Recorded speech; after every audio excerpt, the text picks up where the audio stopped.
asalaamaaleykum wa rahmatullah waa Mouhalim info ñu ngi leen di nuyu bu baax te di leen ziar seen mbokk la Khadim Thiam xam naa discours Mouhamed Ahmed Lo bi sitaan naa ko man DTV amoon itam ay xalaat yoo xamante ni man amoon naa ko ci bëggoon ko partagé ak yéen bi ci njëkk mooy xam naa ne wax dëgg yàlla ñoom li ñu yor ci ay moyens pour jàllale ab discours wala jàllale ab xibaar kenn xamul nu mu toll. am nañ ay chaîne de télévision yoo xam te ni mi ngi ci YouTube bi am nañu Islam TV ay Darou Istiqama ay DER Malo am na DER Malo tudd xaw ma kii am boobu groupe de boobu réseau social am boobu DER Malo yaakaar naa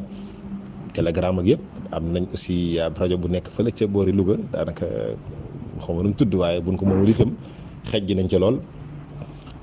yooyu yëpp ay. fu mën a jaarale la ab message pour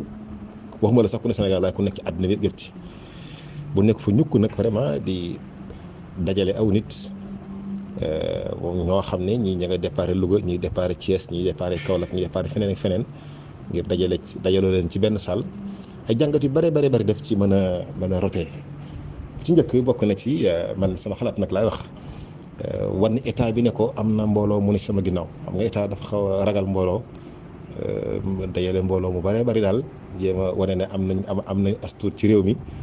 ngeen bàyyi nu xel moom bokk na ci li tax xanaa mu dajale mbooloo moom dëgg yàlla bu dee jàllale ab message képp fu mu mën naa toog ci biir néegam def message bi wër àddina benn bi ki topp itam dëgg yàlla comme moom loo ci boppam li muy faral di dal ci wàllu màggal yi ndax wala gàmm yi économie bi xaw a sooxee ñii di paas fii ñii di dajale fii xaalis ñii di lekk ñii di nangam te yi daanaka loolu ngi doon bañ lañ def am nañu paas ay dëkk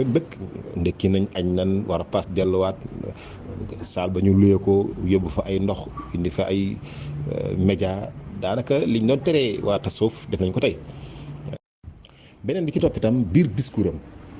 lii moom daanaka lu aju ci daje mi la woon ak yu mel noonu donte sax mënees na ci wax lu bëree waaye ñu gàttal ko mais biir discours bi point yu bëree aussi laa ci remarqué ndax xam nga borom xel mu am fasaxa mën a wax am xam-xam te narta wax lu jub ku jara moytu la mi ngi bëgg a jaxase àddina ak murid yi ak ñoom seen diggante ñoom am na fu mu ne Sëñ Tuubaa man mi ma xam alxuraan ak sunna la doon jàngale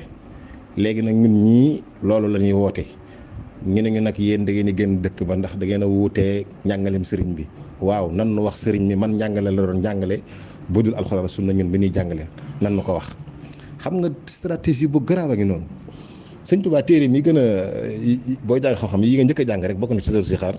Sëñ Tuubaa dalaa wax ne la diine ji moom ñetti xaaj la tawhiid fiqh ak tasawuf waaye ñoom ñetteelu xaaj boobu nga ne Sëñ Tuubaa moom gëm na ko bind ko di ko jàngale doon ko dund yar ci njabootam te nag mu nekk loo xam te ni da nga ko jëlee ci ay xadis yu bare comme ni ko si Sambay di